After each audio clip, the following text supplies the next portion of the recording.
So it looks like home prices are coming down and people are willing to sacrifice their personal safety in order to get into a home.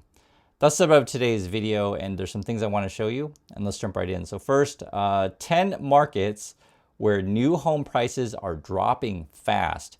And list 10 cities here: Little Rock, Arkansas, Austin, Texas, Wichita, Kansas, Jacksonville, Florida, Cape Coral, Florida, Colorado Springs, Colorado, San Jose, California, Richmond, Virginia, Tulsa, Oklahoma, and Nashville, Tennessee. And again, these are where new home prices are dropping fast. I know some of these cities on the list have been in a bubble for a long time. We've talked about, say, Austin on the channel, or the Bay Area, San Jose, or something like a Colorado Springs, or some of the cities in Florida definitely in a bubble. Nashville also, but some of the other ones were surprising to me, say like a Little Rock or a Tulsa. And whenever we go through this kind of stuff, housing markets can vary from neighborhood to neighborhood or city to city. And I want to hear, your experiences on the ground. Are you seeing prices come down? So this is in some markets, and this is new homes. The other one, which is an interesting one, it depends how you want to read it. 1 in 5 house hunters is willing to compromise personal safety to afford a home. Now, if you read it the other way, it's 4 out of 5 people are not going to compromise. Like, personal safety is really important, but keep track of these kind of numbers, because it sort of shows, the state of the culture, the state of the economy, and what's going on with the housing market. If you're curious, the kind of things that when people asked, what are the must-have things for when you're looking for a home? So personal safety is like the top choice. Living in an area with a low crime rate. So that, again, these are like things you must have. Then you got living in an area where homes are at low risk of natural or climate disaster. And that's actually been a relatively new one that people are kind of putting more higher on their preferences, because you guys know this, when you see, say, forest fires or flooding, these kind of things, like, you put that in your consideration. And my opinion, just don't put your home and your family at risk of any sort of natural disaster if you have a choice, right? There's lots of places you can live. Access to grocery stores, farmers markets, number of bedrooms, indoor space, square footage, etc. So I wanted to share that with you. And when you look at other lists, because there's a couple different charts out here, this is share of homes for sale with a price cut. Another one that caught my attention in 2025 by metro area. And so the way you read this is the more sort of teal green color. That means there's bigger price cuts in that market. And you can see it's all over the map here. This was last year, so in 2024. So it's kind of same. You've seen bigger cuts, say, you can see right here in the south, southeast, but it is all over the map. And I also wanted to show, because I'm going to go over more, I also want to show you, though, that this is not just the USA phenomenon of real estate essentially coming down. It's happening in places like the UK. We have viewers in the UK, so if you guys can confirm this stuff, please let me know. This is a chart here. It says UK estate agents warn of falling house prices, again in UK. So it's happening in USA, it's happening in UK, and it looks like actually you had a real problem with deflation over there. Let me read the UK situation. It says, falling house prices are more widespread than at any time for a year, as fears of tax rises and bleaker economic outlook weigh on demand.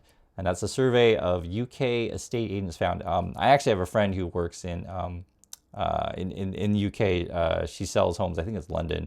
And I haven't talked to her recently about this kind of stuff, but I do know that the situation in the UK is kind of similar to other big cities around the world, where you do, in the past, would have cash buyers come in and buy stuff.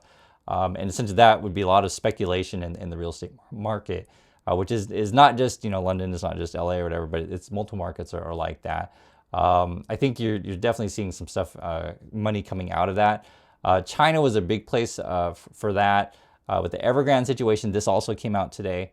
Bankrupt property developer China Evergrande to delist from the Hong Kong exchange. And so this sort of represents an end of that. But unfortunately, there's a lot of people who are still hurt. If you don't know, the basic idea, I don't think they do it so much in the USA, but in Asia, because they do it here in Korea or in China, they'll try to pre-sell a lot of property, and they'll have like this model home, and you go and you look and everything looks all fantastic, and they show you like a a map of the community. And then if it's more speculative, they'll even show you like charts of like how much money people made on their last real estate investments, etc. So like I said, I can't speak to the US market, but I can tell you it definitely happens in Asia.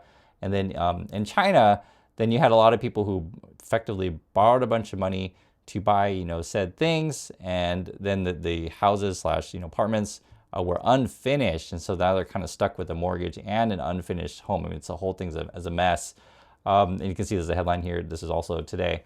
4 years after Evergrande crashed, Chinese families are still stuck in broken houses. And that goes back to the U.S. market. So I just want to say, you guys, this is not a one market thing. It's happening in multiple places. So housing market shift. This map shows where home sellers are cutting prices the most. I just showed you the maps, but if you can compare this by year, and this is a good way to look at it. So for example, at least according to this, I'll read it. It says the national share of U.S. homes with price cut, right? So how many homes are cutting prices because effectively the demand's not there, or prices are too high, so you have to cut price if you're trying to sell.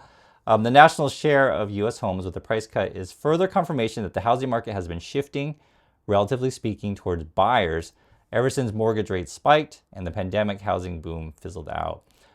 So in 2025, I guess this is like roughly 25% of the market's like this, which is an increase. Say, for example, you go back to 2020, it was only 14% was, say, cutting prices, or in 2021, only 11% were cutting prices. These charts are actually really fascinating, especially if you're in USA and you know these communities slash metro housing markets. Please let me know if you can confirm this stuff. So for example, according to this, in June of 2025, Denver, Colorado, so 36.8%, this would be share of homes for sale with a price cut. So was that like over a third that they had to cut price on the house to attract a buyer? Phoenix is up there too, 36%. Again, homes that need the price cut, right, to try to get a sale. Share of homes for sale with a price cut. Raleigh, North Carolina, 35%. Tampa, Florida, 35% roughly. Dallas, Texas, Nashville, you can see these are all in the 30s. Jacksonville, Florida, Austin, again in the 30s, and the list goes on. And a lot of these cities are just horribly expensive. I mean, you guys know this stuff. I mean, if you live here, you know. If you're curious, I'm from Oregon, so Portland's on the list. It's been like that for a while. This real estate is just been going up and up and up and up and up. And if you're curious, so I'm in Korea now, and whenever I talk to my wife about this stuff, she's always like, all her friends want to buy in a particular neighborhood, in a particular spot. And the feeling is like, well, it's gone up for the last 10 years, and therefore it must go up more. I mean, I laugh because it's like whenever we have these conversations, it's just like, just because it went up for say 10 or say 20 years in a row doesn't mean it's going to keep going up. But sort of people get in that mindset that real estate only goes up, and that's when you sort of get into this bubble-licious stuff. And so when you see these prices come down, I mean, it certainly shows that stuff is cooling. I mean, you can see more here. These are just more cities again with amount of homes that are price cut. It was interesting because I've been tracking this also. Mortgage delinquency rates grew faster than any other debt type in May. So basically, if you have a choose of what thing you're going to pay for, not pay for, like you're try to pay this first. And so when you see more mortgage delinquency rates, you're definitely seeing real concern. There's weakness in the job market. As you guys know, we just saw the recent jobs report. You also know that with the tariffs kicking in, you're going to have an increase in just your everyday costs. Inflation is up, and this is a real disaster at hand. The problem with the housing market, as you guys know, there's just not enough inventory. That's been a problem in many markets. And I mentioned my conversation with my friend in LA because he actually used to be a real estate agent, and he was saying that I guess now they're trying to build in more multifamily homes there, which is a good thing. So you need more affordable housing out there in the world, because the way that the real estate market is lately is, home builders are incentivized to only build sort of your upper scale or luxury type homes, because that's where the profits are, to impress Wall Street, etc. And then you had a bunch of cash buyers from who knows where, and you guys know this money can come from anywhere these days in the housing market, and that's a lot of speculation driving stuff up. And then you have a lot of the stuff is based on debt upon debt. It is sort of where we're at. And there's more. How Austin's housing market is sliding off its pandemic high. share of home listings estimated to be at risk for selling less than their previous purchase price. And then this is the list of the cities to where what percentage of the listings there, they can't sell it for what they paid for, right? San Francisco being the highest, then you got Austin, Oakland, California, Tampa Bay, Florida, and San Antonio.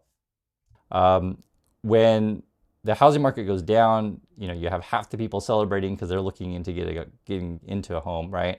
When the housing market goes up, then you have other half people celebrating because they've already bought things and they want to obviously increase their asset value. The thing is though is that there's a lot of people who bought during the pandemic who may have way overpaid for their home, right?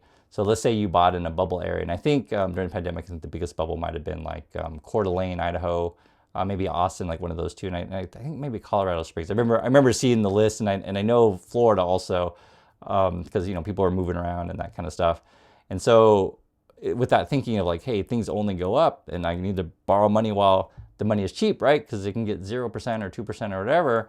Getting a home now and better buy before it goes up some more.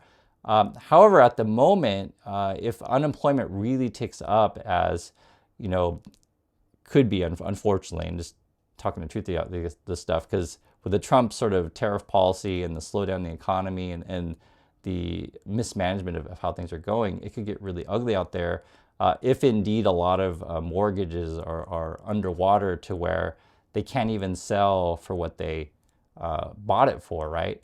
So that's why when I saw this map here and I'm like, wow, like Little Rock, double-digit decline in year-over-year home price. That's crazy. I wanted to present this to you guys and if you're in any of these markets, can you confirm this stuff on the ground? Or is there something else going on? So just wanted to update you on this. I do appreciate your time, and I'll catch you on the next video.